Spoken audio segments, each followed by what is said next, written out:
Bismillahirrahmanirrahim students, welcome to Rigorous Mathematics. You are watching my channel. Today it's the turn of tensor analysis lecture number 11. So after having a series of 10 lectures on the topic of tensor analysis, we are eventually in a position to say something about what is a tensor. What is a tensor? Okay, fine. Now let me write a few things about it, and remember that this lecture is going to be an intuitive one. Okay, I'm not going to precisely define the concept of tensor. I will define it in some intuitive way. Okay, तो हम अपना आज का जो text हमें required है उसके ऊपर थोड़ी सी बात शुरू करते हैं. Okay, okay, we know that tensor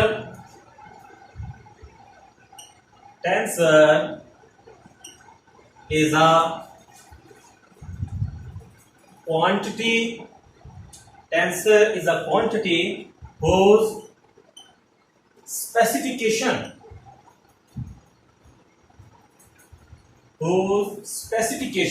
उसको स्पेसिफाई कैसे करना है, उसके बारे में इन्फॉर्म कैसे करना है. ठीक है, कहां पर? In any coordinate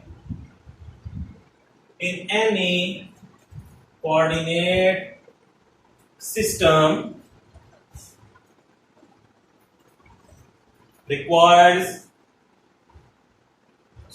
we know that scalar is a quantity whose specification in any coordinate system requires just one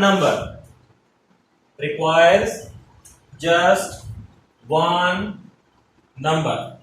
ठीक है, आप अच्छे से जानते हैं कि स्केलर से बेसिकली मुराद एक नंबर ले लिया जाता है. इसलिए जो क्वांटिटीज होती हैं स्केलर क्वांटिटीज, उन्हें क्या कहा जाता है कि जी it is just a matter of one number. यानी कि आपको सिर्फ मैग्नीट्यूड अगर पता है उस क्वांटिटी का तो you can tell everything about that quantity. For example temperature of a body, for example density, for example mass of a body. ठीक है, तो उसके लिए क्या चाहिए? आपको सिर्फ एक नंबर चाहिए किसी भी कोऑर्डिनेट सिस्टम के अंदर. Okay, on the other hand, दूसरी तरफ, on the other hand, a vector, scalar से अगली बात किसकी होती है? वेक्टर की. is a quantity, a vector is a quantity whose specification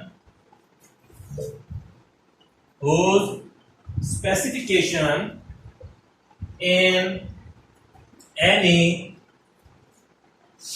coordinate system, general sense में बात हो रही है तो कोऑर्डिनेट सिस्टम n डायमेंशनल माना जाएगा. whose specification in any coordinate system requires n numbers. अगर वो 3D में लिया जा रहा है तो 3 नंबर्स चाहिए, क्योंकि n डायमेंशनल स्पेस में लिया जा रहा है तो you need 3 numbers. Okay, required n numbers called its components.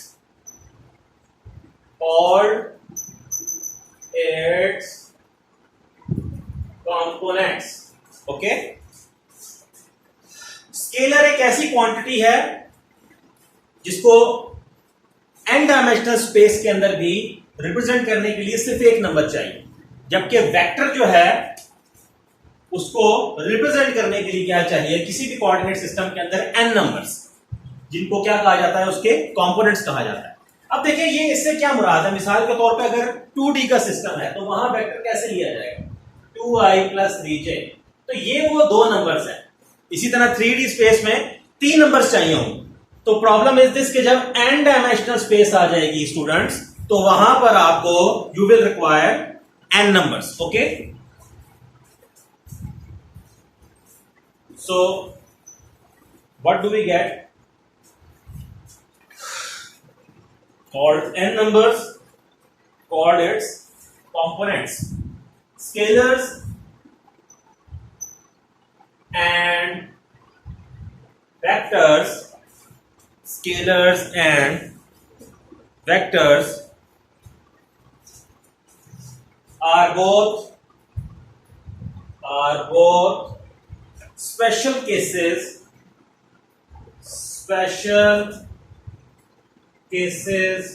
of a more general object, a more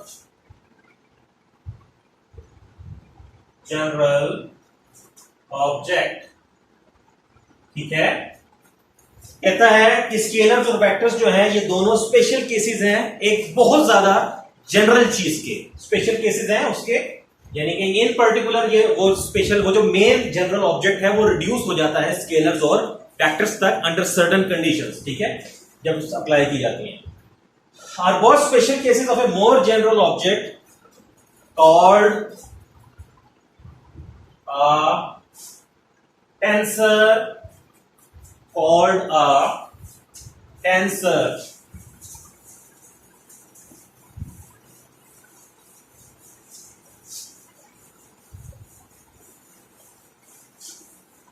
Called a tensor of order से बार रैंक भी लिया जाता है, दोनों नाम दिए जाते हैं, ऑर्डर, रैंक। m, ओके, इसको m से रिप्रेजेंट कर दिया। अब अगर स्केलर के लिए एक कंपोनेंट चाहिए था, ठीक है, या एक नंबर चाहिए था, और वेक्टर के लिए n नंबर्स चाहिए थे, तो टेंसर के लिए कितनी एक चीजें चाहिए आपको? whose specification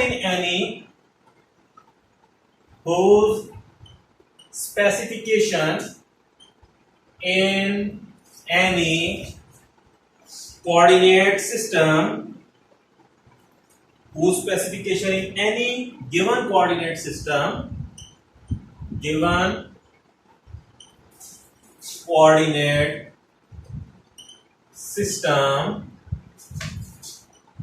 requires n to the power m numbers, n to the power m numbers, again called the components of the tensor, again called the components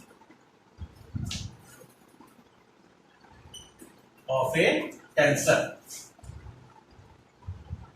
तो टेंसर के कंपोनेंट्स कितने होंगे? n to the power m। n क्या चीज है? उस space की dimension जिसमें आप डील कर रहे हैं, और m क्या चीज है आपके पास? उस टेंसर का रैंक या उस टेंसर का ऑर्डर। आगे चल के इसको मजीद हम डिटेल में देखते हैं। ये called the components of A tensor. In fact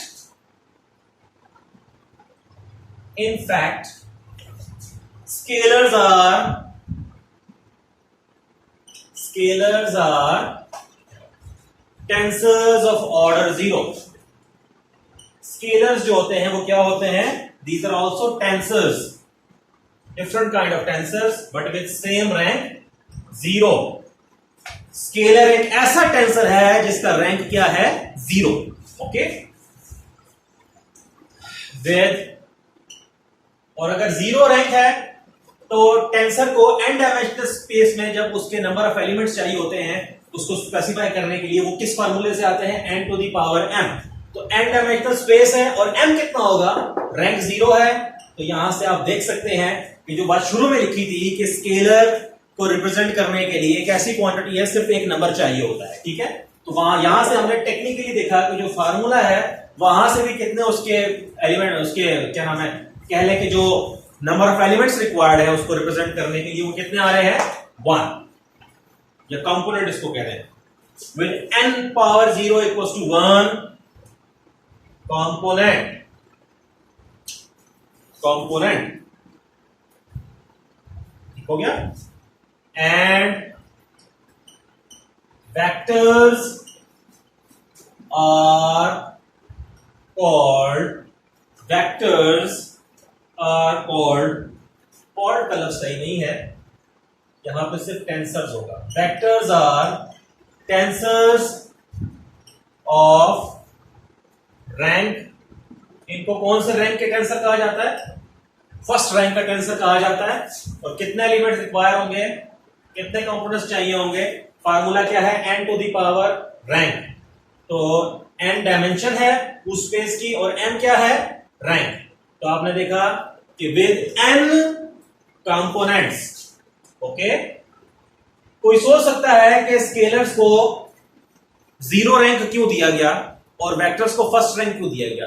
क्योंकि ये टेंसर्स का कॉन्सेप्ट डिफाइन ऐसे किया गया है कि कुछ क्वांटिटीज ऐसी थी कि जो ना स्केलर थी ना वो वेक्टर क्वांटिटीज थी, क्योंकि ना वो स्केलर्स की डेफिनेशन को पूरा कर रही थी ना वेक्टर्स की डेफिनेशन को पूरा कर रही थी। तो जब इस कॉन्सेप्ट को मजीद इनहांस किया गया तो कोशिश की गई कि एक ऐसा जनरल सेटअप तलाश कर लिया जाए जो स्केलर्स को भी डील करे और वेक्टर्स को भी डील करे, ओके। इसलिए टेंसर्स का कॉन्सेप्ट वजूद में आया और उसमें फिर रैंक का कॉन्सेप्ट वजूद में आया और कोशिश ये की गई कि स्केलर्स को सबसे छोटे दर्जे का टेंसर कहा जाए, उससे अगले दर्जे का टेंसर वेक्टर्स को कहा जाए, एंड फिर आप एक्चुअल टेंसर्स की तरफ मूव करना शुरू करते हैं। ये भी टेंसर्स ही हैं, but tensors can be more than this, okay, with n components.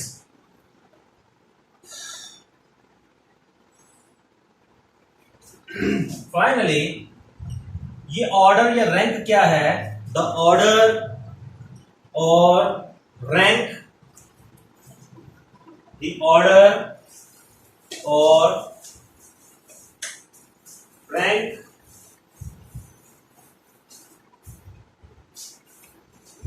of a tensor, the order or rank of a tensor is effectively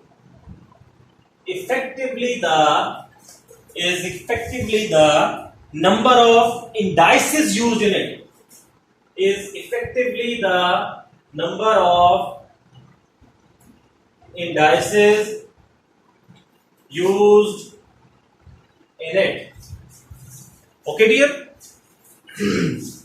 कि उसकी रिप्रेजेंटेशन में जितने भी इंडाइसिस इस्तेमाल हो रहे होते हैं, इंडाइसिस से क्या मुराद है? सुपरस्क्रिप्ट्स होंगे या सबस्क्रिप्ट्स होंगे, इन दोनों को क्या नाम दिया जाता है? इंडाइसिस का नाम दिया जाता है। तो स्केलर में कोई भी इंडेक्स यूज नहीं होती, यू नो वेल, एक नंबर होता है सिंपली। वेक्टर्स के अंदर हम आगे चल के देखेंगे, there will be 2 indices and sorry, there will be only be 1 index only, sorry, okay, not the indices. Indices means is the plural basically, and index is the singular term, so we should only use the word index, okay। Vectors के case में सिर्फ एक index use होगी, okay.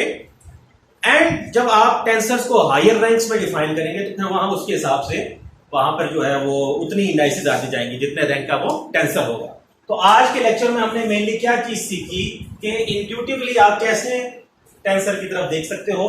मैंने कोई precise definition नहीं लिखी, अब यहां से आगे मैं प्रिसाइज डेफिनेशन नेक्स्ट लेक्चर्स में देता जाऊंगा, कि जहां मैं कहूंगा कि टेंसर का कॉन्सेप्ट हमेशा रैंक के साथ मुत्तसिल है।